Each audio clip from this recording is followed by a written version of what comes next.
बताइए, हम लोगों ने क्या कहाँ तक पढ़ा था? नोहा, आप ही बताइए।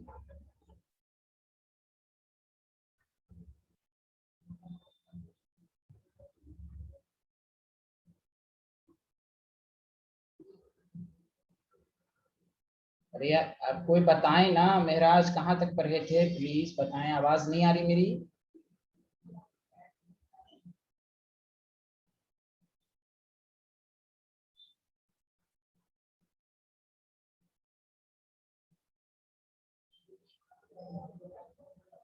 नोहा, महराज, कहाँ तक हुआ था बताइए। कहाँ तक पढ़ाया था बताइए। आवाज साफ नहीं आ रही आपकी। हाँ, इसी की। हाँ,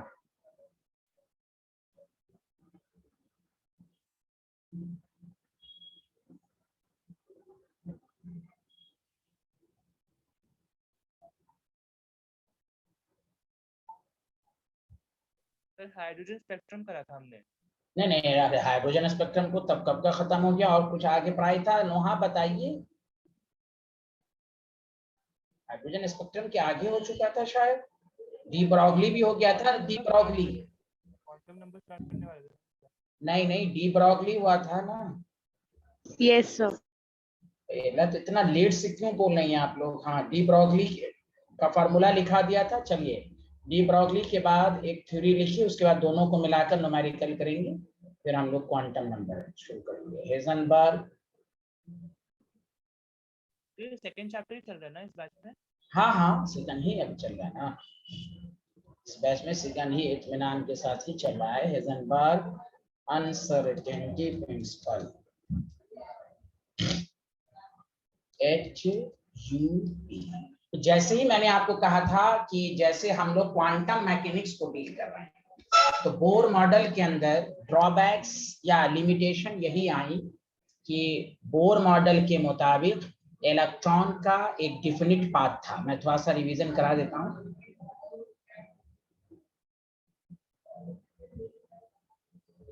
आवाज साफ आ रही है ना मेरी कि नहीं आ रही है? आवाज आ रही है क्लियर? Yes sir. हाँ, तो मैं ये कह रहा था कि बोर मॉडल ने कहा कि इलेक्ट्रॉन का एक डिफिनिट पाथ होता है जिसको सर्कुलर पाथ ऑर्बिट कहते हैं। बाद में क्वांटम मैकेनिक्स ने कहा नहीं, जब इलेक्ट्रॉन के अंदर वेव नेचर हो गया तो इलेक्ट्रॉन का कोई डिफिनिट पाथ नहीं, इलेक्ट्रॉन हैज वेव नेचर। हाँ, आप ये कह सकते हो इलेक्ट्रॉन जिस रीजन में रह सकता है उसको ऑर्बिटल कहेंगे, जो हम लोग क्वांटम नंबर में जानेंगे। जिस दो साइंटिस्ट का बहुत रोल था क्वांटम मैकेनिक्स में, उसका नाम था हेजनबर्ग एंड श्रोडिंगर। तो हेजनबर्ग और श्रोडिंगर को सपोर्ट किया डी ब्रॉगली ने। डी ब्रॉगली ने कहा कोई भी बॉडी, अगर कोई भी ऑब्जेक्ट अगर मोशन में होगा तो उसके अंदर वेव होगा। उसका नाम उन्होंने डी ब्रॉगली वेव रखा, which is also called matter wave.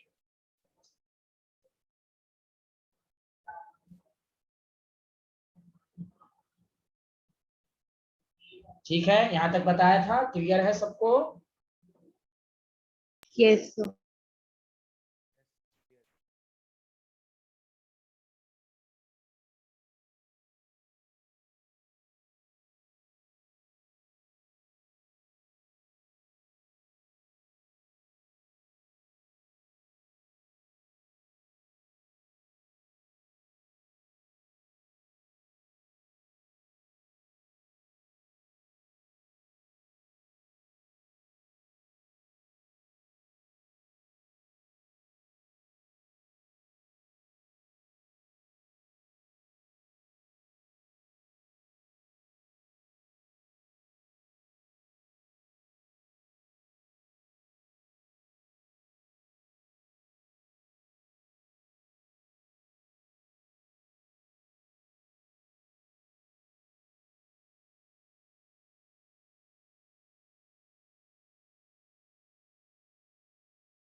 तो चलिए, तो हम ये कह रहे थे कि हेजनबर्ग, हमने तो वो थ्योरी पढ़ा दी थी, हेजनबर्ग अनसर्टेनिटी। तो उस हेजनबर्ग ने ये कहा कि जैसे इलेक्ट्रॉन के अंदर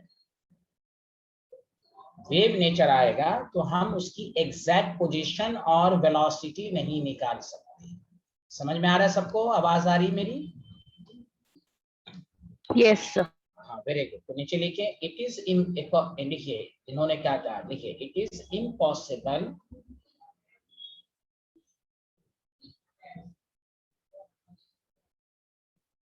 टू डिटरमाइन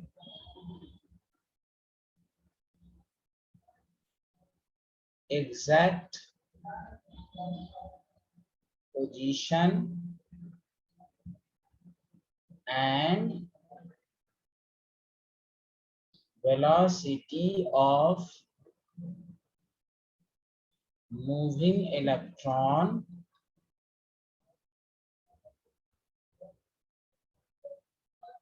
simultaneously। हम एक साथ दोनों का हम नहीं निकाल सकते।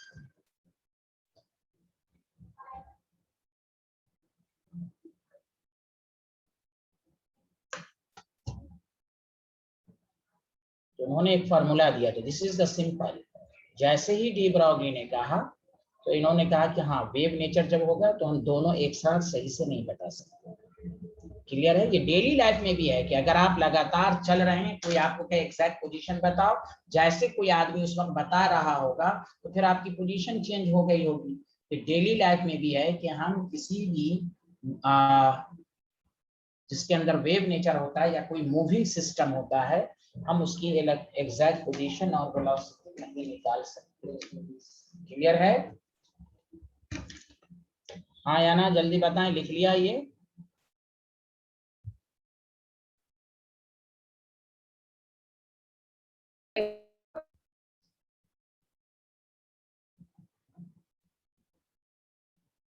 उन्होंने एक फार्मूला दिया, delta x delta P greater than H by 4 पाई। यानी अगर आप ये डेल्टा एक्स का क्या मतलब है आपको मैं एकदम एग्जांपल देके अच्छे समझाऊंगा।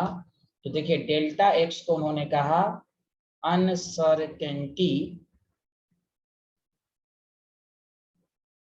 इन पोजीशन, डेल्टा पी को उन्होंने कहा uncertainty in momentum.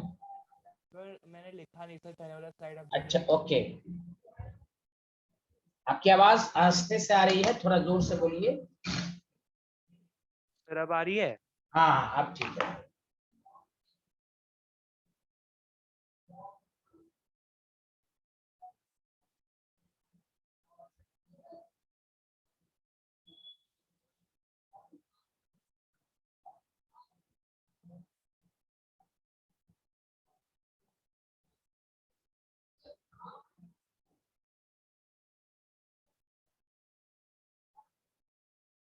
Completed Meraj?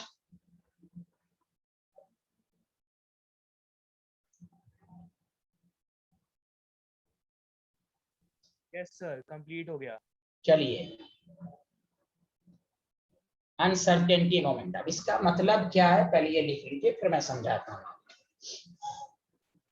तो वही हेजनबर्ग ने श्रोडिंगर को समझाया कि आप इलेक्ट्रॉन का एग्जैक्ट पोजीशन नहीं मालूम कर सकते, अगर मालूम कर भी सकते हैं तो एरर के साथ कुछ एरर होगा। जैसे अगर आपको कोई पूछे कि कार की वेलोसिटी क्या आप एग्जैक्ट नहीं बताएंगे, तो आप ये कहते हैं, बहुत सारे लोगों को सुना होगा 10 मीटर पर सेकंड प्लस माइनस 5। मतलब ये हुआ कि आप एग्जैक्ट नहीं बता रहे हैं, आप उसको ये आइडिया कम से कम दे रहे हैं कि कहीं पर वेलोसिटी 10 से ज्यादा थी, कहीं पर वेलोसिटी 10 मीटर से कम थी। समझ रहे हैं? तो वही हाल यहाँ पर है कि आप मूविंग इलेक्ट्रॉन का एक्यूरेट पोजीशन और वेलोसिटी नहीं निकाल सकते। What is the reason? Wave nature. अगर आप निकालेंगे भी तो with an error of h by 4 pi, h is Planck's constant। आगे बढ़े सारे लोग, हाँ या ना? Yes sir. इसी को हम लिख सकते हैं डेल्टा v ग्रेटर, अगर हम मास इंटू वेलोसिटी लिखें तो h by 4 pi m। ये मैंने इसलिए लिखा कि देखिए जिसका मास ज्यादा, प्लीज सुनिएगा, मास ज्यादा तो अनसर्टेनिटी कम। अनसर्टेनिटी कम का मतलब ये हुआ कि आप वेलोसिटी निकाल सकते हैं। Therefore, हेजनबर्ग का सिग्निफिकेंस अगर है तो वही माइक्रो क्वांटम मैकेनिक्स में। मास अगर कम है, नेग्लिजिबल है, तो बताओ अनसर्टेनिटी ज्यादा है, और अनसर्टेनिटी ज्यादा होने का मतलब वही हुआ वेव नेचर, आप एक्यूरेट नहीं निकाल सकते। इसलिए याद रखिए, Heisenberg uncertainty principle be more significant for the motion of microscopic particle, but it is negligible for macroscopic particle. बोलिए आया समझ में? हेलो एवरीवन, बताइए Mehraj. Yes sir, yes sir, हाँ आगे समझ में। ठीक, लिख लिया था आप लोगों ने? यस सर, लिख लिया था। अब आइए रिमार्क्स। रिमार्क्स का मतलब इंपॉर्टेंट पॉइंट पहला ये है कि HUP is more significant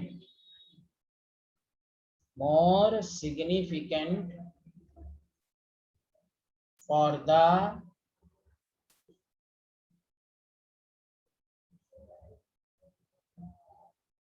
the motion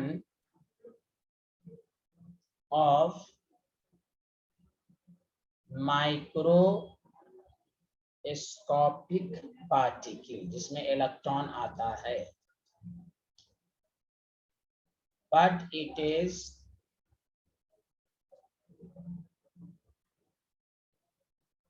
negligible for macroscopic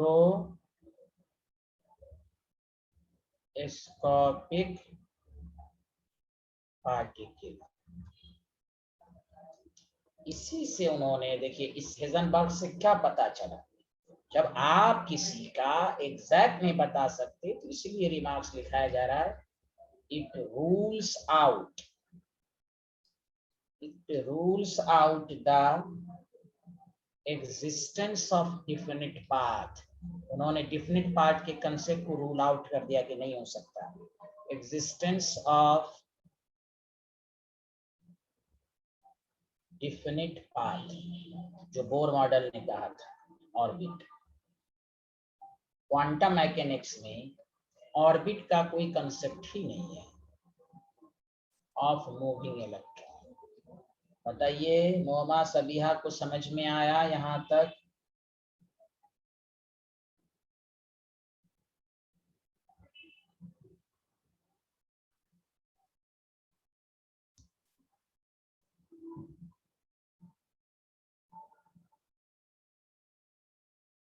yes sir, समझ में आ गया।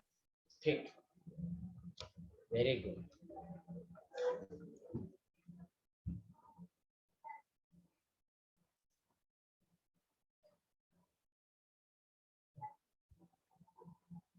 Has everyone completed? जल्दी बताएं।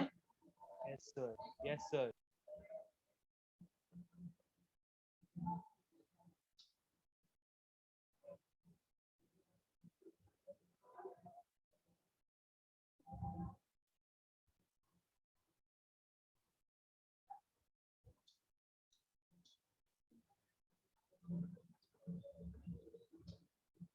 चलिए, तो देखिए मैंने दो थ्योरी आपको पढ़ा दी, छोटा सा न्यूमेरिकल सब, अच्छा नहीं, न्यूमेरिकल से पहले एक थ्योरी और गौर से सुनिएगा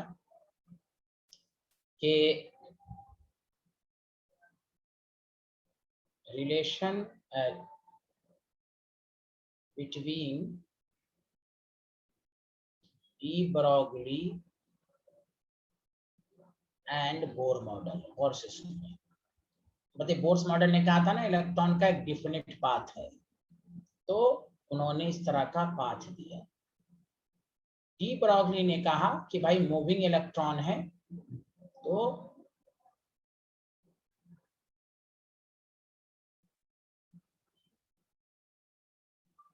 इलेक्ट्रॉन ठीक है इस तरह भी है, लेकिन बाद में साबित हुआ तो इलेक्ट्रॉन के अंदर वेव नेचर है। ठीक है, इस तरह का आपको पाथ बना के मैं समझा रहा हूँ।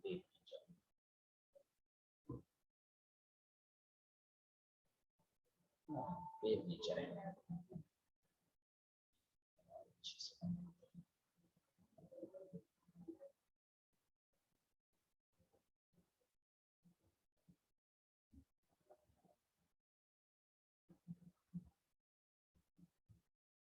वेव इस तरह बनता है ना, उसी तरह।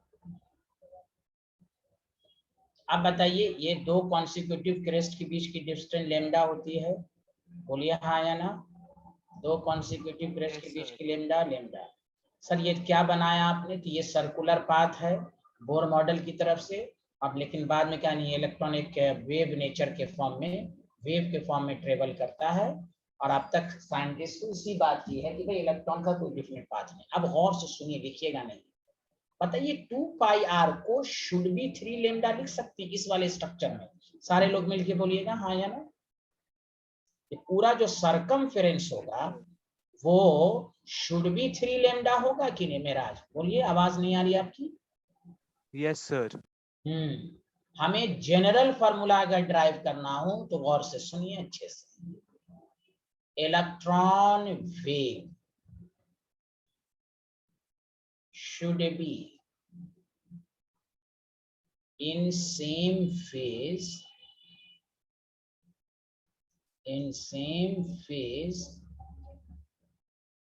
if the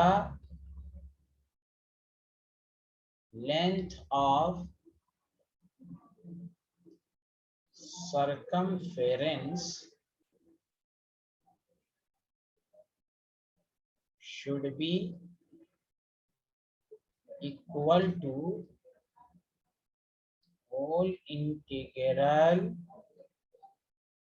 multiple of lambda. Electron wave should be in same phase if the length of circumference should be equal to whole integral multiple of lambda.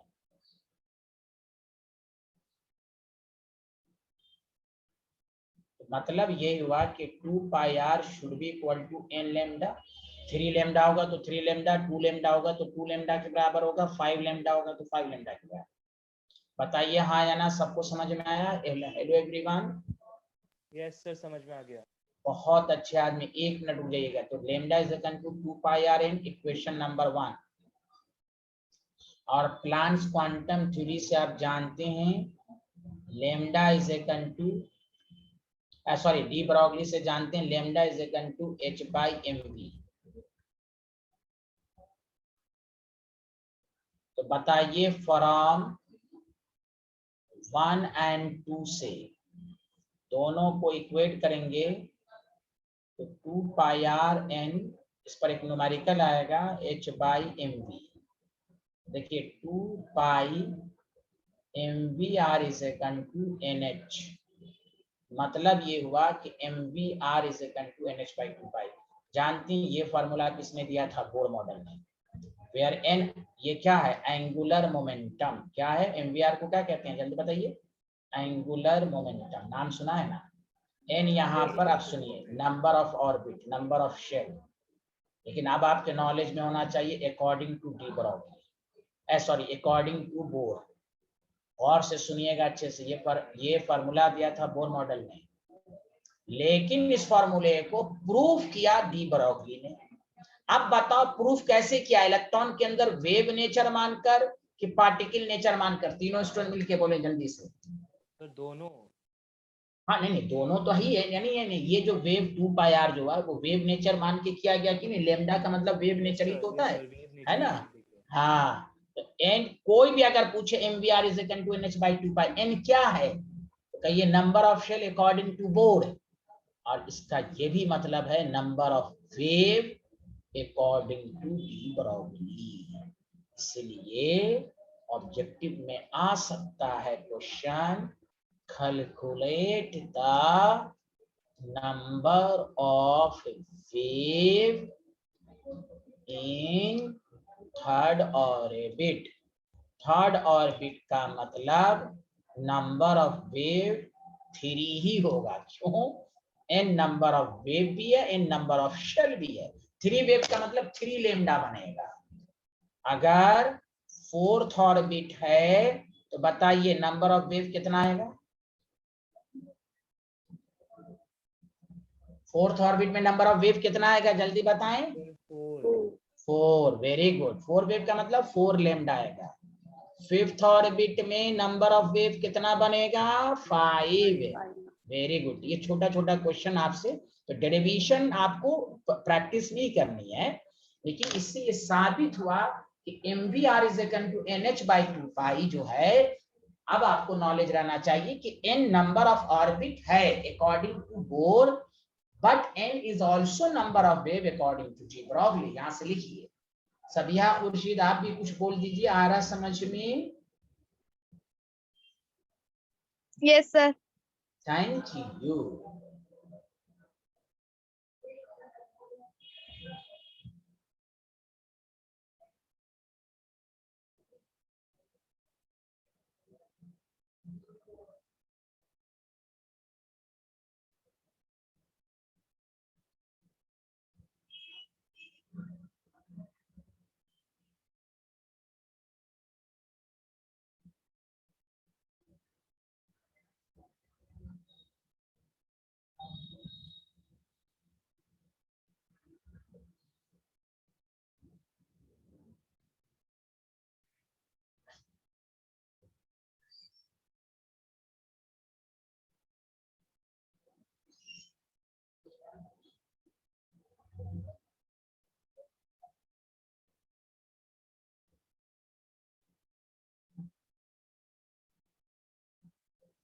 Sir next slide दिखा सकते हैं?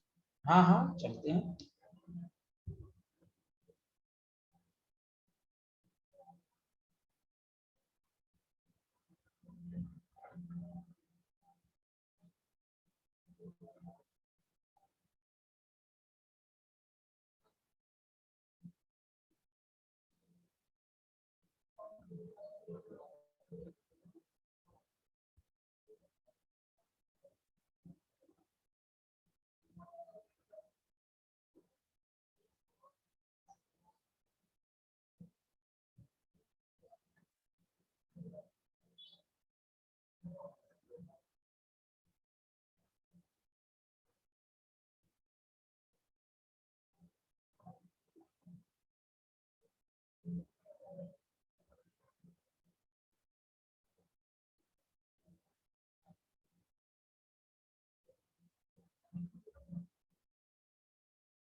लिख लिया। तो सर यहाँ पे सर n के मतलब दो मतलब है सर। जी जी जी जी, हाँ वेरी गुड। एन जो है ना, जैसे मैं क्वेश्चन कह रहा हूँ, कैसे समझेंगे कि दो मतलब, जैसे क्वेश्चन समझ, जैसे आपको क्वेश्चन देते हैं, नहीं समझ में आया, देखिए। एंगुलर मोमेंटम, ये पार्टिकल नेचर हो गया। एंगुलर मोमेंटम न्यूटन मैकेनिक्स हुआ, क्लासिकल में इन थर्ड ऑर्बिट। बस आपको क्या कर देना है, mvr is equal to n की वैल्यू 3h/2। दिस इज आसान। बोलिए, आया समझ में? ये हो गया क्वेश्चन की language. Third orbit nh/3 yes है। सर, समझ में आ गया। हाँ, और n जब का है भाई, थर्ड ऑर्बिट में वेव बताओ, वही थे। ओके, n यहाँ पर वेव भी है और एक नंबर ऑफ शेल भी है। आया समझ में साइंटिस्ट लोग? यस सर, समझ में Yes, sir.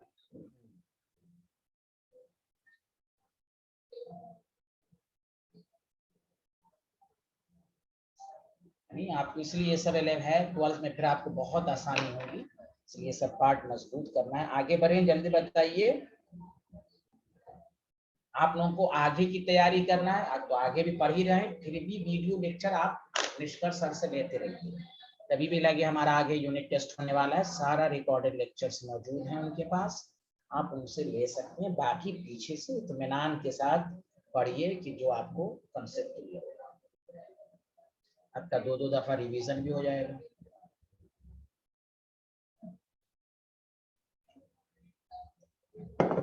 लिख लिया आप लोगों ने इस स्लाइड को? सर नेक्स्ट स्लाइड दिखा सकते हैं? Yes, हाँ। sir.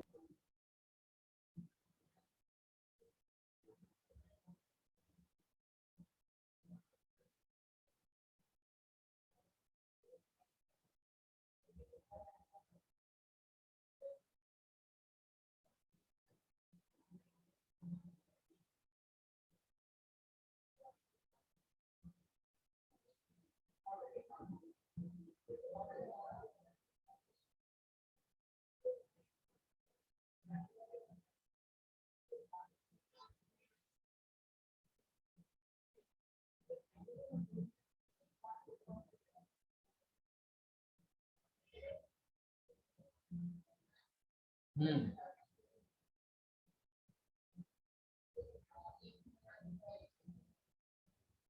Done, sir. गुड। चलिए अब हम लोग कुछ न्यूमेरिकल कर लेते हैं कि डी ब्रॉगली का हम लोगों ने फॉर्मूला तो पढ़ लिया था।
हम्म,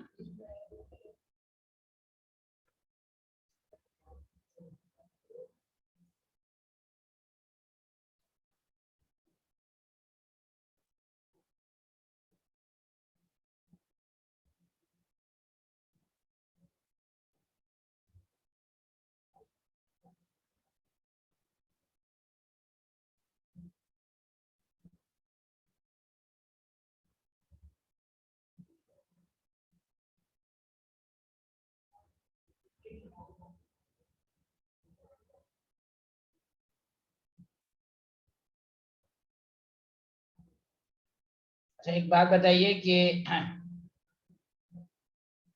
सब लोगों ने क्वेश्चन लिख लिया, ये पहले बताइए। Yes, sir. देखिए lambda is equal to H by M V हो रहा है, ठीक है। तो lambda electron, H by M E velocity, lambda proton, H by M M P V. Ratio ले लिए, जब भी आपको कहे ना, रेशियो ही तो पूछ रहा है, ratio of de Broglie wavelength of electron, lambda E और lambda P should be equal to, देखिए H by M E V, ये ऊपर चला जाएगा M M P V by H. तो देखिए H H cancel, velocity cancel. अब बताइए lambda E by lambda proton है, M P by M E. आप बताइए सारे लोग कि मास ऑफ इलेक्ट्रॉन और मास ऑफ प्रोटॉन में कौन ज्यादा, किसका मास ज्यादा होता है? किसका मास ज्यादा होता है, जल्दी बताइए। प्रोटॉन का। Very good. और आपको मालूम होगा मास ऑफ प्रोटॉन कितना टाइम्स ज्यादा होता है मास ऑफ इलेक्ट्रॉन से? 1836 टाइम्स होता है, पढ़ा है ना आपने? नहीं पढ़ा है? ये रिले इतना ज्यादा बड़ा होता है। हेलो एवरीवन, इतना ज्यादा टाइम्स बड़ा होता है। एनी प्रॉब्लम है स्टूडेंट? No sir. तो बस यहाँ पर पुट कर दीजिए, lambda E is equal to lambda proton है, MP is equal to 1836 ME.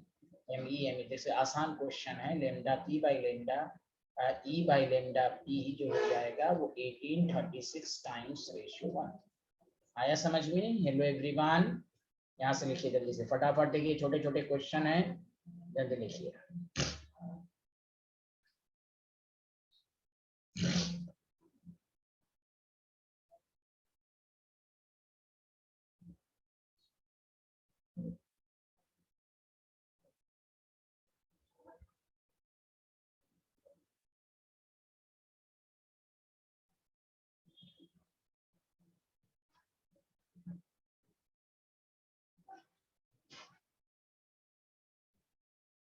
ये लिख लिया ये स्लाइड, जल्दी बोलिए।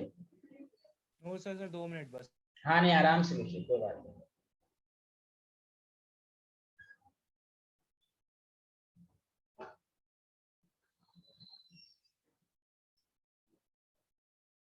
सर हो गया सर।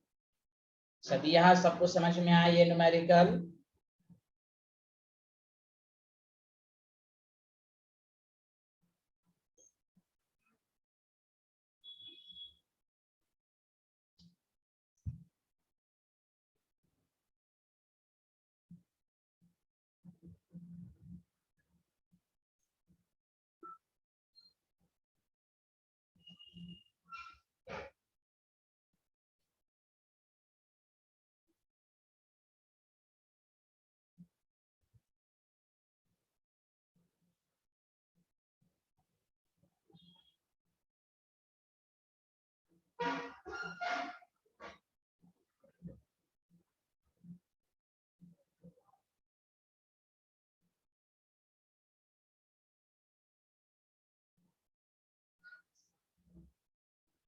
हाँ बोलिए, लिख लिया?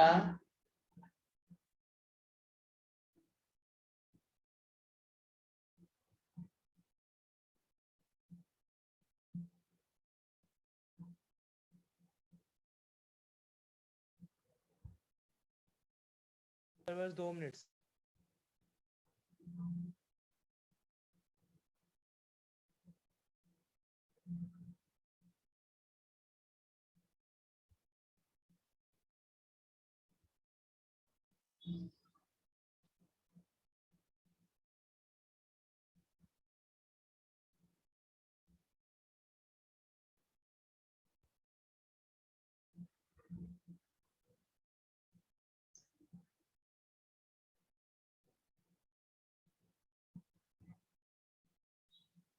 हम्म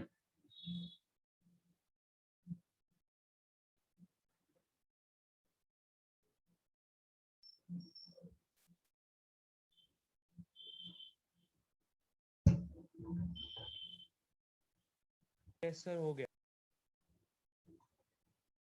अच्छा, ये क्वेश्चन तो आप अपने से करें। कैलकुलेट द, इसी पर मैं क्वेश्चन दे रहा हूँ, कैलकुलेट द रेशियो ऑफ, जल्दी जल्दी लिखें, de Broglie wavelength of a proton and an alpha particle.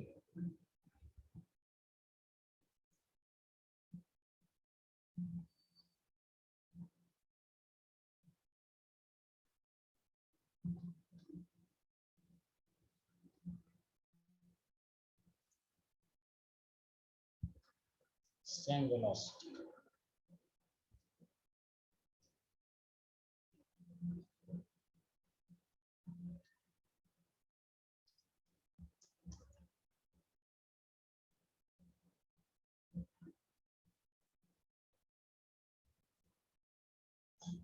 Question लिख लिया तो बताइएगा। यस सर लिख लिया क्वेश्चन। अच्छा बताइए, प्रोटॉन का क्या फार्मूला होता है? H11 उस दिन बताया था। अल्फा पार्टिकल का जो फार्मूला होता है He+2 होता है 4. दोनों में आप देखिए, मास ऑफ अल्फा, ये अल्फा पर मास ऑफ अल्फा जो होगा देखिए 4 टाइम्स ज्यादा है प्रोटॉन का। बस यही पुट कर दीजिए भाई, lambda proton lambda alpha is equal to H/m PB, ऊपर हो जाएगा मास ऑफ अल्फा V/h। जानबूझ के दिया हूं कि आपको कॉन्फिडेंस आए।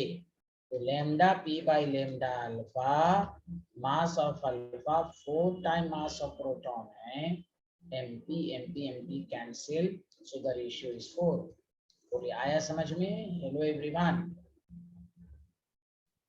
सी ऑप्शन अल्फा पार्टिकल आया सबको कि नहीं आया? सर आ गया। हाँ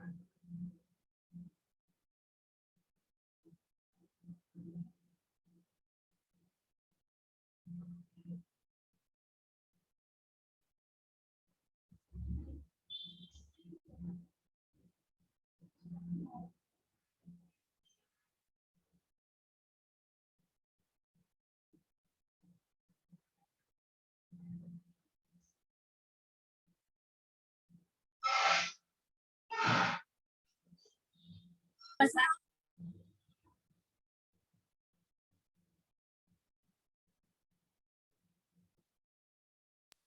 हो गया।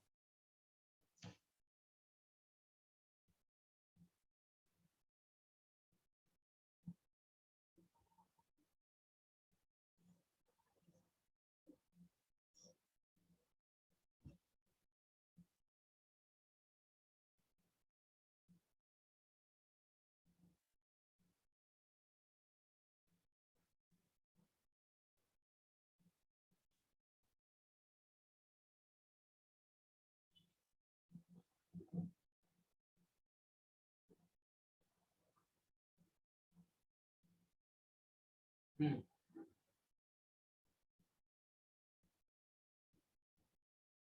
लिख लिया। Yes sir. Yes, sir.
हम्म,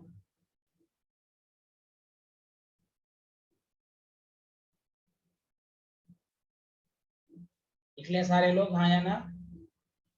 Yes, sir. तो देखिए डी ब्रॉगली वेवलेंथ है तो h बाई एम वी करेंगे। अब वेलोसिटी ऑफ इलेक्ट्रॉन जो है वो कह रहा है स्पीड ऑफ लाइट का 1% है, 3 × 10⁻⁶ मीटर पर सेकेंड होगा। बस अब वैल्यू पुट कर दीजिए, 626 × 10⁻⁻34 divided by mass of electron 9.1 × 10⁻⁻31 kg, 3 × 10⁻⁶। समझा? आप इसको सॉल्व कर सकते हैं।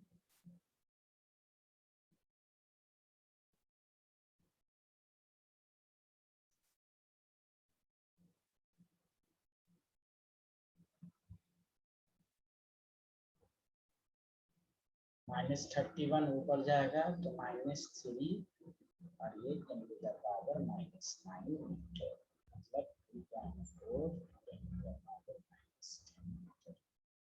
आया समझ में?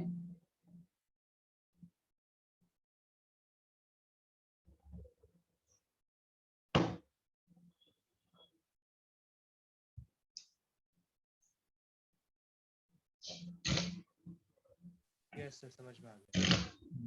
लिख लिया, आगे बढ़ें? यस सर लिख लिया।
यहाँ तक लिख लिया, जल्दी बताइए।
लिख लिया, जल्दी बताइए। ये uncertainty in position of electron moving velocity 3 ये है, यही एरर है। तो आपको अनसर्टेनिटी पोजीशन निकालना है। लिख लिया, तो हेजनबर्ग अनसर्टेनिटी का फॉर्मूला लगेगा। हेलो, सारे लोगों ने लिख लिया, जल्दी बताइए।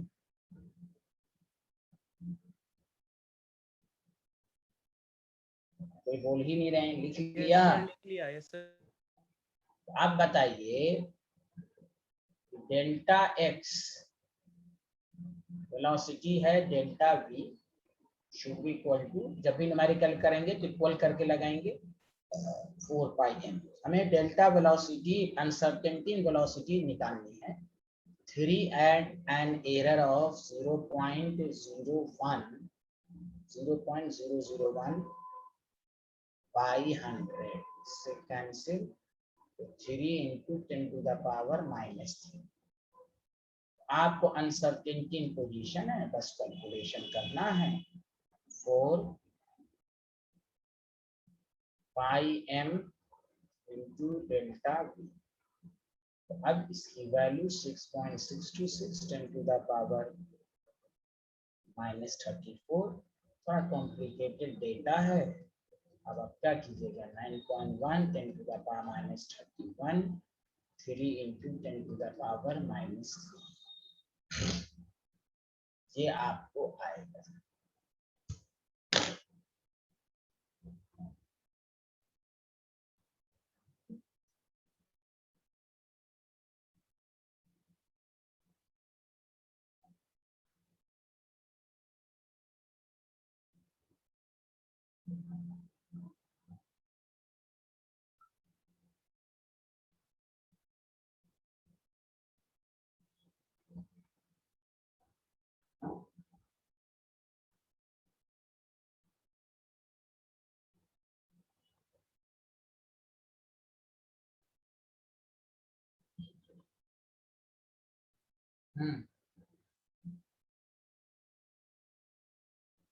बोलिए, लिख लिया तो सारे लोग बताइए हाँ या ना।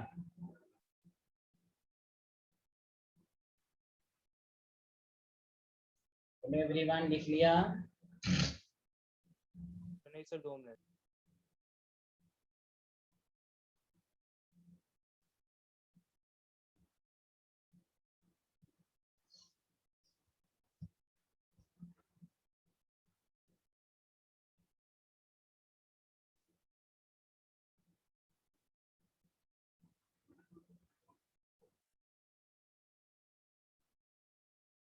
हाँ, लिख लिया। सर बस 1 मिनट सर, हो गया। अच्छा, ओके ओके, लिखिए।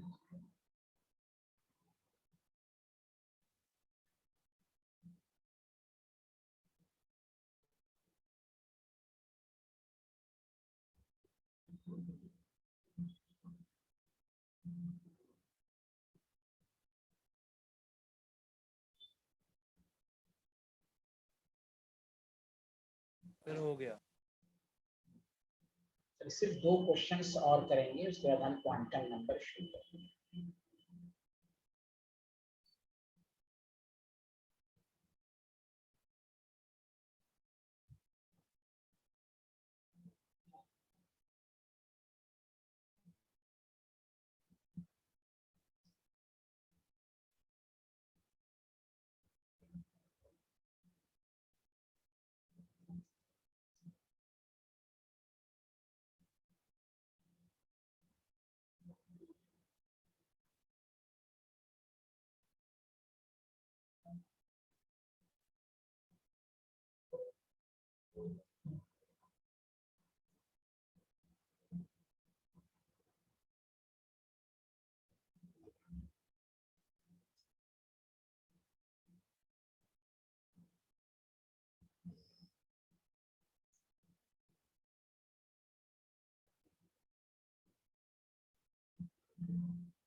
इसलिए बताइए।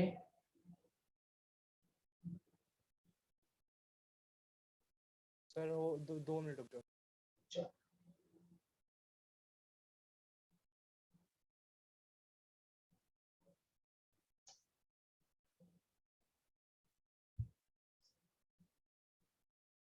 हाँ बताइए, मुहासबिहा लिख लिया। Yes, sir. तो इस क्वेश्चंस में सारे लोग ध्यान दीजिए। Uncertainty in velocity of position equal to uncertainty in momentum है। अनसर्टेनिटी इन पोजीशंस का मतलब है डेल्टा एक्स, कह रहा है डेल्टा पी के बराबर है। यही तो कह रहा है, जल्दी बताइए। According to the question Yes, sir, mass, हाँ मास वेलोसिटी कह रहा है, मास इनटू वेलोसिटी, कोई बात नहीं, वैसे रहने दीजिए। हमें निकालना अनसर्टेनिटी इन वेलोसिटी। ये तो आपने यहाँ से रिलेशन निकाला। अब आपको मालूम है delta X into delta we is equal to H by 4 pi M. ठीक है भाई, हमें डेल्टा वी निकालना है, H by 4 pi M into delta X. तो delta we is equal to H by 4 pi M, delta X की value put कर दीजिए। क्या हो जाएगा, M delta V. Delta V इधर ले जाएंगे तो डेल्टा वी का whole square H by 4 pi m square. तो बस this is answer. Delta we is equal to आपको 1/2 हो गया, 4 का रूट एम का रूट एम हो गया, m under root h by 4 h by 5। This is आसान। आया समझ में? हेलो एवरीवन, हेलो एवरीवन, आया समझ में? Yes, sir. एक क्लास अब क्वांटम नंबर आने जा रहा है, जो कि मेन इंपॉर्टेंट है केमिस्ट्री में।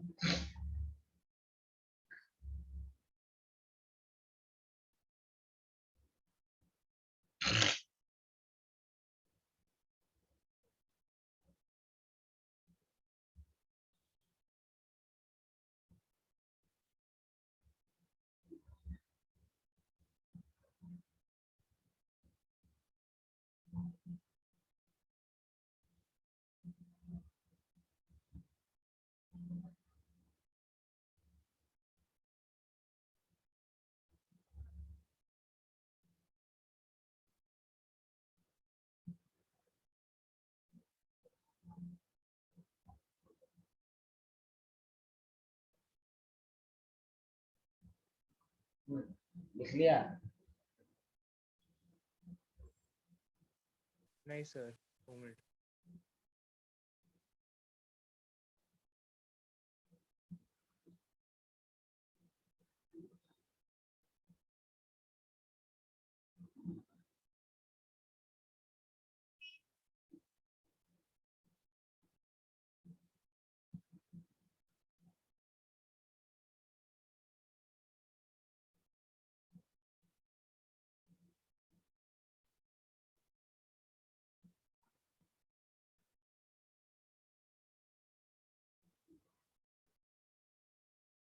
सर हो गया। बहुत अच्छा। और लोगों ने लिख लिया? जल्दी बताइए। Yes. गुड, चलो।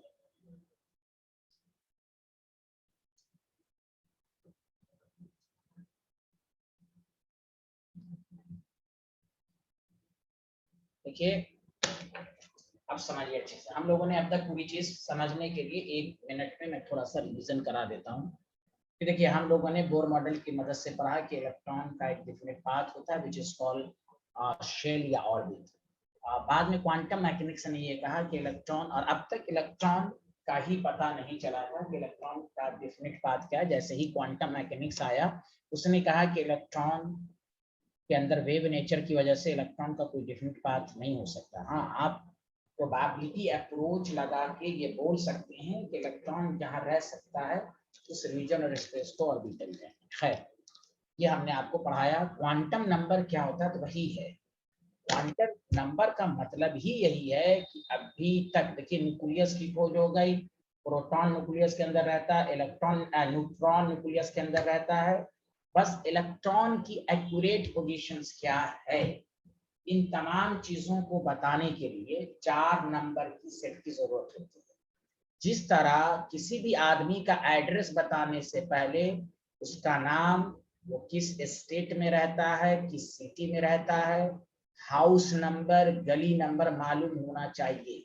सिमिलरली जब ये बात साबित हो गई कि इलेक्ट्रॉन का 3 डायमेंशनल मोशन है, इलेक्ट्रॉन किसी एक्यूरेट पोजीशन पे नहीं रहता, तो फिर मालूम करने के लिए कि जहां वो रह सकता है वहां उसकी क्या पोजीशन हो सकती है, जिस रीजन में रह सकता है उसकी शेप क्या हो सकती है, उसकी साइज क्या हो सकती है, कंप्लीट स्टेटस, मतलब इसको समझिए एड्रेस ऑफ इलेक्ट्रॉन बताने के लिए 4 नंबर के सेट को क्वांटम नंबर कहते हैं। क्या मेरी बातें सबको समझ में आई कि नहीं आई? हेलो, जोर से बोलें सारे लोग, यहां तक समझ में आए क्वांटम Yes, नंबर sir. क्या है? Yes, sir. Yes, sir. Very good. The set of 4 number, यहाँ से क्लास मिस मत कीजिएगा, नेक्स्ट क्लास से द सेट ऑफ 4 नंबर, वरना 3rd 4th चैप्टर कुछ भी समझ में सही अच्छे से नहीं आएगा। The set of 4 number which gives complete information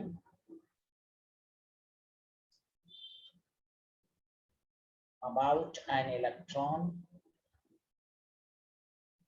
in an atom। Sir information का मतलब ही यही हुआ, position of electron, size of orbital, orbital क्या होता है सब लिखाया जाएगा, शेप, एनर्जी ऑफ ऑर्बिटल, ये सब बताने के लिए जहां रह सकता है। 4 नंबर, अब 4 नंबर क्या बताया जाता है? Set of 4 number which give complete information about electron in an atom. Information का मतलब पोजीशंस क्या है, जिस ऑर्बिटल में रहता है उसकी शेप क्या, उसकी साइज क्या, उसकी एनर्जी क्या है, इस कॉल क्वांटम नंबर। बताइए मेराज रहमान को समझ में आया quantum number? Yes, sir. The set of 4 number वही है। जैसे पहले तो ये नहीं था, क्वांटम नंबर की जरूरत ही इसलिए पड़ी थी, अगर ये रहता कि भाई ऑर्बिट ही है तो ये सब आता ही नहीं, इसलिए कहा गया कि इलेक्ट्रॉन जहां रह सकता है वहां क्या पोजीशन हो सकती है, जहां रह सकता है उसकी शेप क्या हो सकती है। इसलिए याद रखिए इनको बताने के लिए 4 नंबर की जरूरत हुई, उसी को हम क्वांटम नंबर कहते हैं। किसी का काम होगा पोजीशन बताना, किसी का काम कुछ होगा, किसी का काम कुछ होगा, सबका काम अलग अलग मिलकर फिर वो कंप्लीट इंफॉर्मेशन देगा। चलिए बताइए, यहाँ तक लिख लिया आप लोगों ने?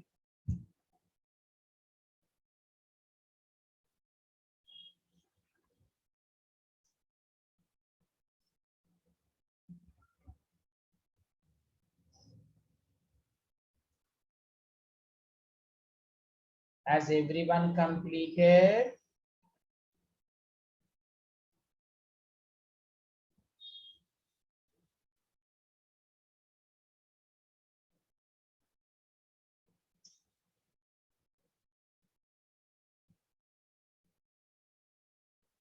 Yes, sir. It is. ठीक है, अब आइए सर वो नंबर क्या है, तो टाइप्स ऑफ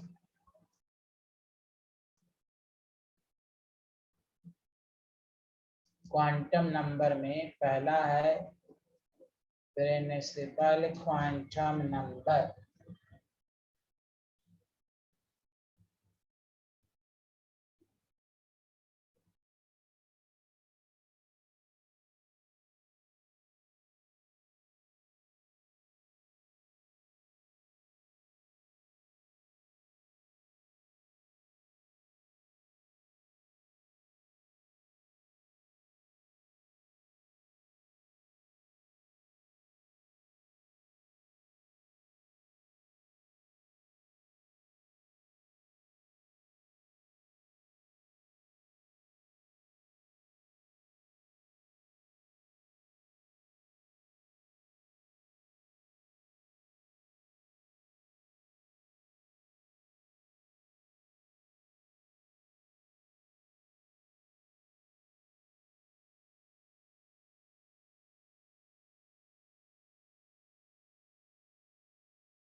हेलो एवरीवन, बताइए आ रहा है समझ में? हेलो कुछ तो बोलिए। Yes, sir. Very good. ये 4 क्वांटम नंबर, सबका काम अलग अलग है।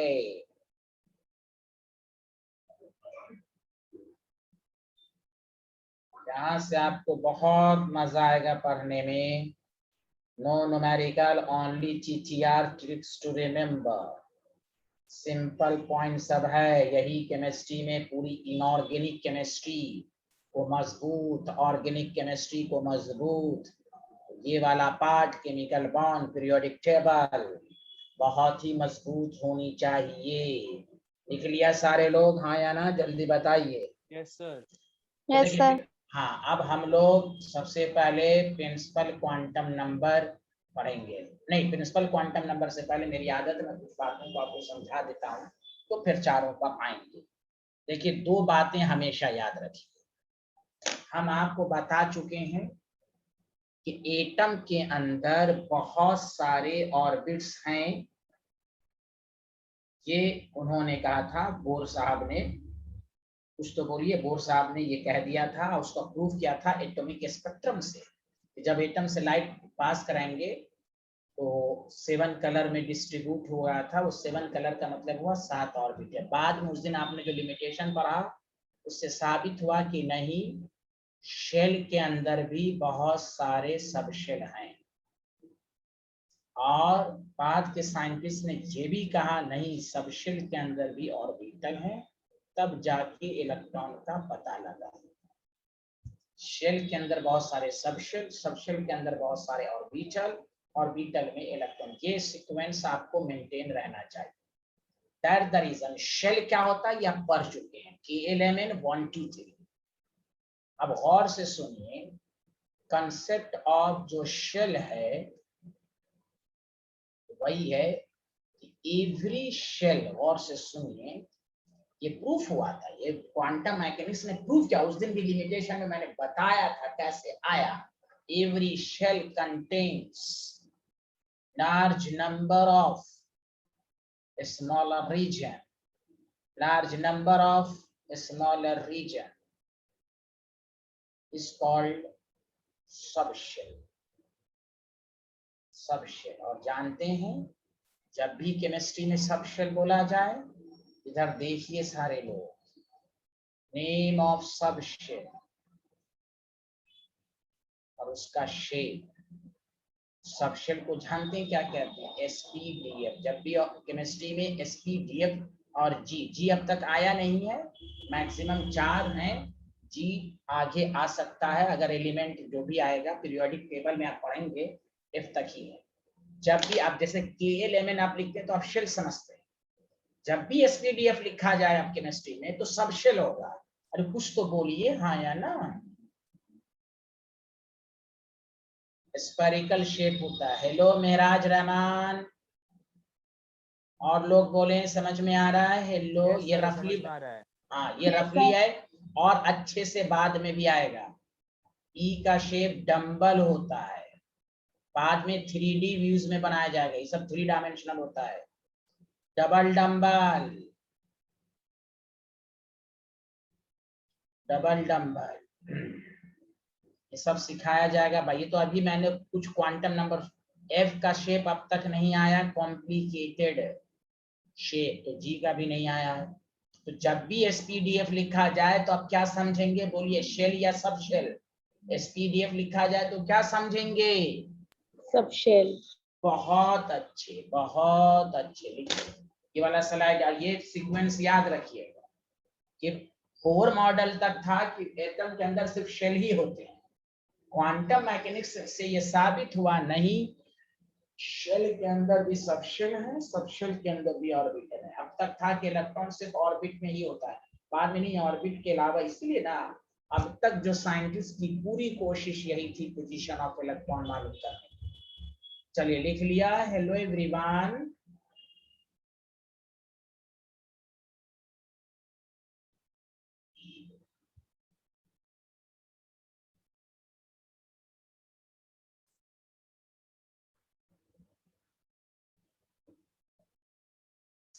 यस सर, लिख लिया।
बोलिए, लिख लिया? Hello, Yes, sir.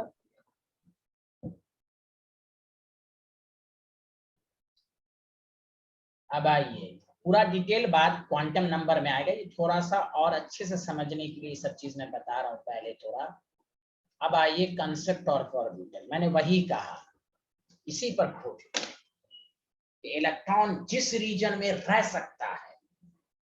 मान लिया, देखिए ये न्यूक्लियस है ना, ऐसे समझिए, न्यूक्लियस के नजदीक इलेक्ट्रॉन है। इलेक्ट्रॉन इधर भी रह सकता है, वहां भी रह सकता है, कहीं भी रह सकता है।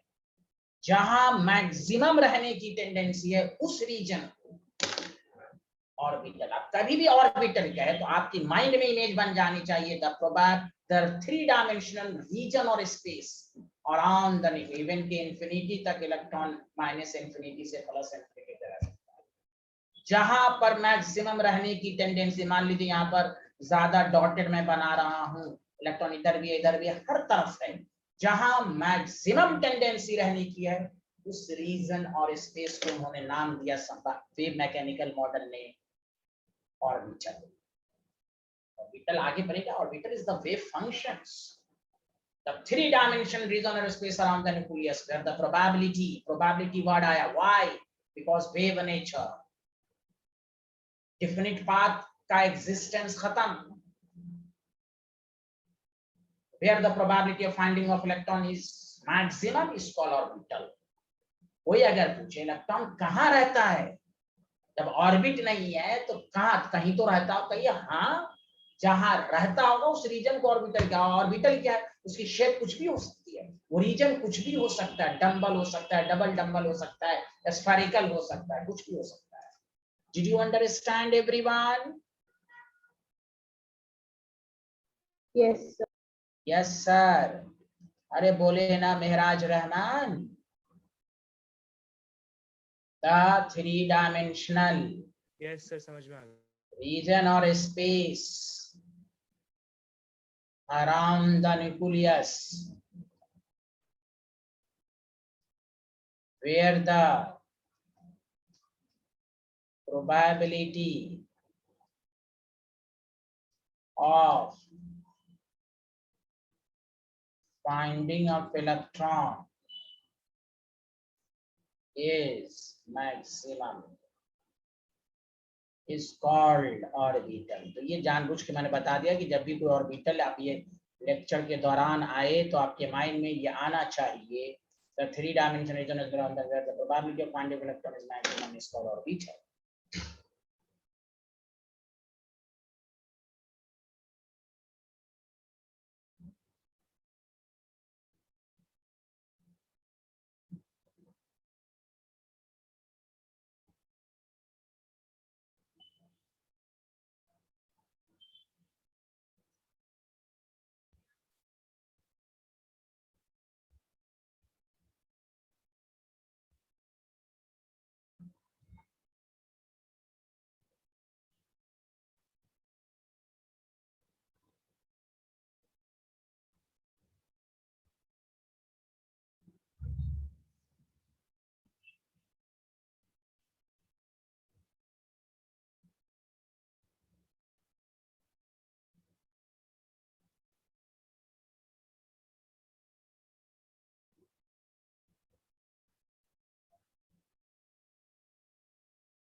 लिया?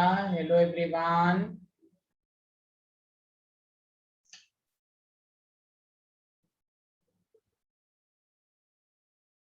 Yes, sir. Done. Done, thank you. अब देखिए पहला जो है ना वो है प्रिंसिपल क्वांटम नंबर। अब देखिए ये क्या बताता है, अच्छा, मैंने जो इधर लेफ्ट साइड में, मैंने राइट साइड में जो लिखा था शेल, तो देखिए पहला शेल है, तो प्रिंसिपल इसको स्मॉल एन से डिनोट करते हैं, इट आइडेंटिफाइज शेल। अब सुनिए अच्छे से, इट आइडेंटिफाई, ये बस पहला पॉइंट याद रखो, रखिए सारे लोग।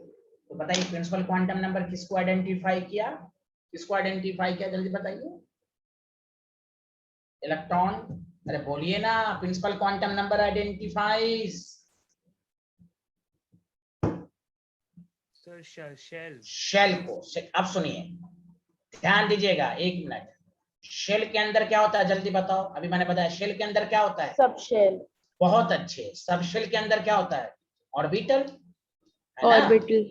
फिर अब देखिए ऑर्बिटल्स जो होते हैं ना, मान लीजिए ये शेल है, इसके अंदर जो सब शेल होगा, ठीक एक की साइज ये है, एक की साइज ये है, इसमें जो सब शेल होगा वो छोटा होगा, इसमें जो सब शेल होगा वो बड़ा होगा।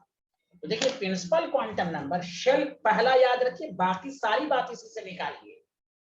दूसरा point, principal quantum number the size of orbital. क्यों, इसी के अंदर सब शेल के अंदर ऑर्बिटल।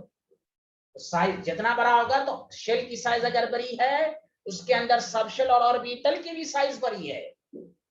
न्यूक्लियस से दूर जाते हैं तो रेडियस बढ़ता है, according to the Bohr model 0.529 n square by z, n के डायरेक्टली प्रोपोर्शनल। तो कोई क्या प्रिंसिपल क्वांटम नंबर क्या क्या चीज बताता है, identifies the shell, size of orbitals, average distance from the nucleus small n, energy of orbital, n की वैल्यू बढ़ती तो एनर्जी बढ़ती है, तो small n energy of orbital. Shell को पहला लाइन याद रखिए, बाकी सब चीज को ऑर्बिटल के फॉर्म में बोलिए। कोई बोल ही नहीं रहा है, hello everyone, it gives the information. अरे बोलिए सबको, साइज ऑफ ऑर्बिटल्स, अरे बोलिए, it gives the, hello everyone कुछ तो बोलिए, सबको समझ में आया, energy of orbital. Yes sir, समझ में आ गया। हाँ, इट गिव्स द छोटे छोटे पॉइंट, एवरेज डिस्टेंस। एक मिनट,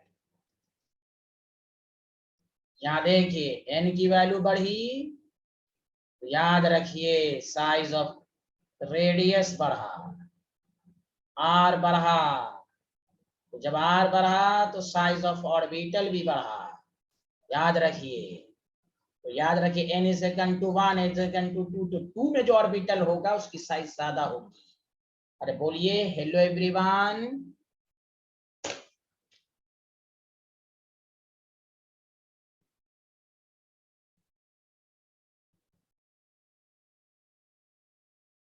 यस सर।